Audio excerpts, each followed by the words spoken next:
의원님 먼저 의사진행 발언해 주시기 바랍니다. 네, 지금 조희대 대법원장 대선 개입 의혹 관련한 청문회인데 지금 가장 핵심 증인들이 불출석을 했습니다. 매우 유감이라는 점, 그리고 국회를 이렇게 일방적으로 무시해서는 안 된다는 것도 분명하게 경고하겠습니다. 한두 가지 점을 지적해야 될 것 같은데요. 조희대 대법원장이 제출한 것은 우리 국회 증감법에 따른 불출석 사유서가 아니라 출석 요구에 대한 의견서입니다. 다시 말해서 불출석 사유서를 제출하지 않고 오늘 불출석한 것입니다. 이 점 분명히 합니다. 그리고 출석 요구에 대한 의견서를 제출했는데 마치 이것은 국회가 자신을 부르는 것 자체가 국회 증감법 자체가 잘못됐다라고 강하게 웅변하는 이런 허황된 주장에 불과하다고 할 것입니다.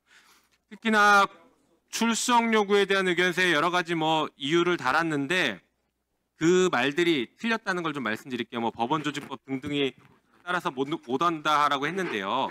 우리 국회 증감법 제2조에 이렇게 되어 있습니다. 증인 출석 등의 의무.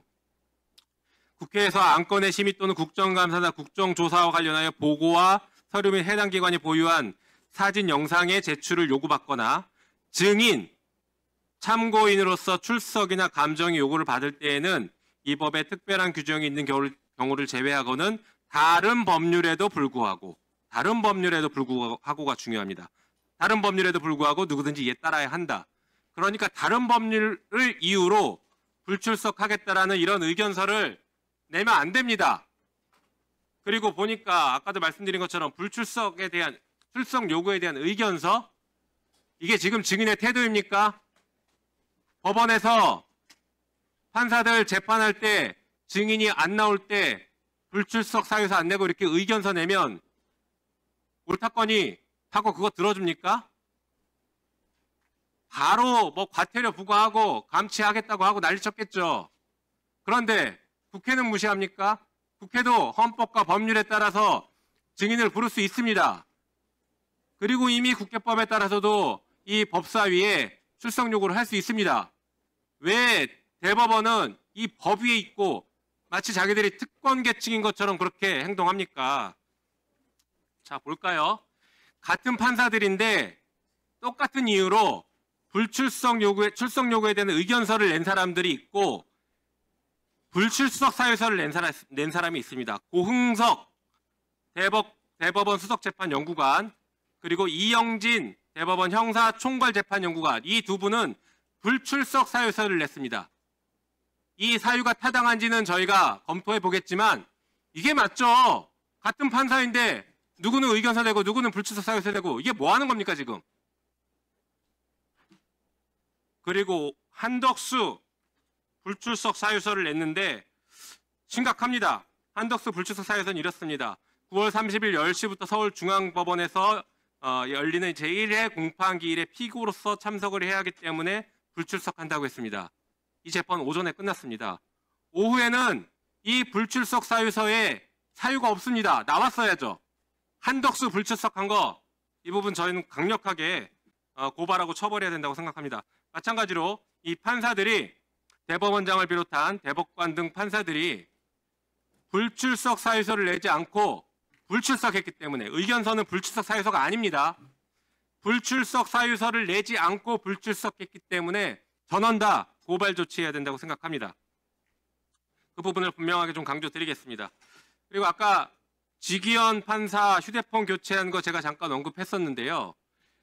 5월 14일 날 바로 이 청문회였습니다. 당시에도 조희대 청문회였죠. 조희대 청문회 때 그 문제가 처음 제기가 됐습니다. 그리고 나서 5월 16일 날 휴대폰을 교체합니다. 주시죠.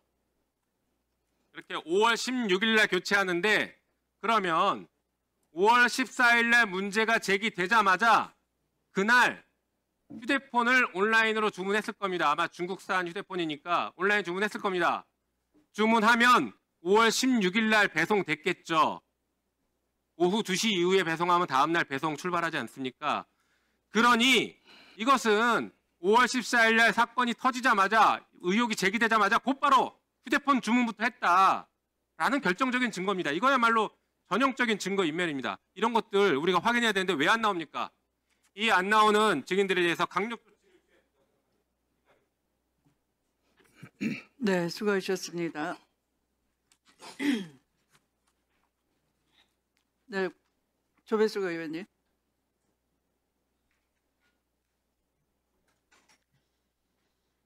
네, 조배숙 의원입니다. 저는 먼저 오늘 청문회가 결국은 이렇게 핵심 증인들이 나오지 않을 것이 예상이 됐습니다. 왜 이런 청문회를 일정을 잡는지 모르겠습니다. 저는 굉장히 신중해야 된다고 생각합니다. 지금 법사위가 할 일이 많습니다. 그런데 국민들이 다 지켜보고 있는데 지금 결국 나온 사람은 덩그러니 증인 2사람이고요. 증인 참고인 1사람이었고 나머지 강지호, 김경호 참고인은 오늘 오후에 부랴부랴 즉석에서 결정을 해가지고 여기 지금 출석하게 된 겁니다. 이런 청문회를 왜 잡으셨어요? 우리 위원장님. 그리고 또 지금 이석연 국민통합위원장이 이렇게 얘기를 했어요. 조희대의 탄핵 주장은 책임 있는 정치인이라면 하면 안 된다. 이렇게 얘기를 했습니다. 그리고 또 뭐라고 했냐. 청문회 요건도 제대로 갖춰지지 않았는데 왜 서둘러서 국회가 진행하고 있는지 이해가 안 간다. 이랬습니다. 지금 국민의 대다수는 이 청문회에 대해서 이런 생각을 가지고 있습니다.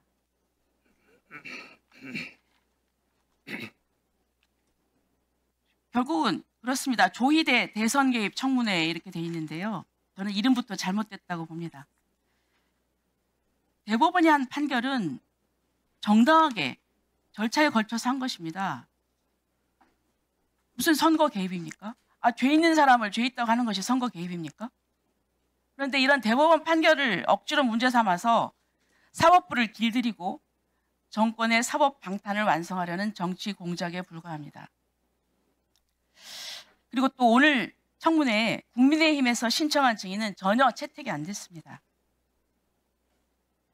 좀 불공정합니다. 그리고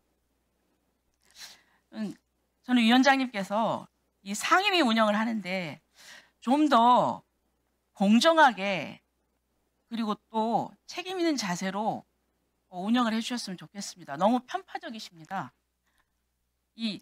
저희들 법사위 진행한 거 보면은 저는 국민들한테 부끄럽습니다. 서로 고성이 오가고. 그리고 또 지금 이 조희대 대법원장에 대해서 청문회를 하겠다는 것이 사실 허구인 4인 회동설 그 의혹 제기 때문에 그렇지 않습니까? 그런데 거기에 대해서 그 근거는 제기하지 않았고 그런 일 없으면 수사받아서 특검에 나와서 수사받아라. 이렇게 얘기하는 건 너무 무책임합니다. 우리가 지나가는 사람을 상대로 해서 당신 이런 의혹이 있으니까 수사받아라. 억울하면 당신 이런 의혹이 있으니까 맞지? 아니다. 나 억울하다. 그럼 수사받아라. 이런 겁니다. 그런데 저는 이런 걸 보면서 우리 사회가 이 사법부 길들이기는 뭐냐. 저는 우리가 독재로 가는 고속열차가 지금 출발됐다 이렇게 생각을 합니다. 먼저 PT 좀 잠깐 띄워줘 보세요. 지금 이건 단순한 정치 공세가 아니고 정권이 기획한 독재 시나리오의 마지막 조각이 끼워지고 있다고 생각합니다. 첫째, 이재명 정권은 입법부와 행정부를 장악해서 국가의 틀을 지금 바꾸고 있습니다. 대표적인 것이 검찰 해체입니다.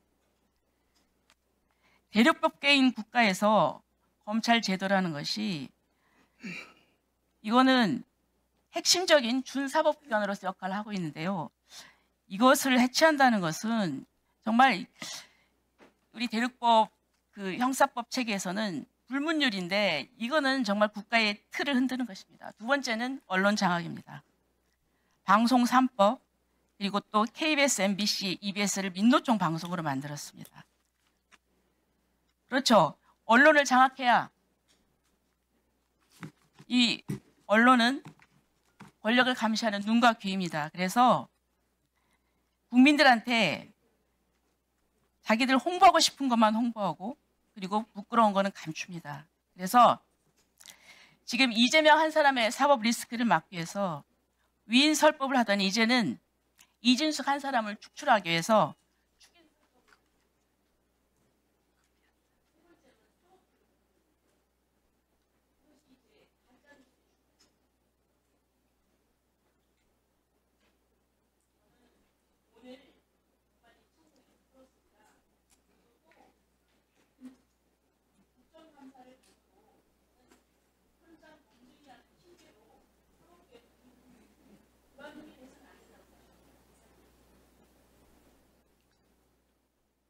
네, 박균택 의원님.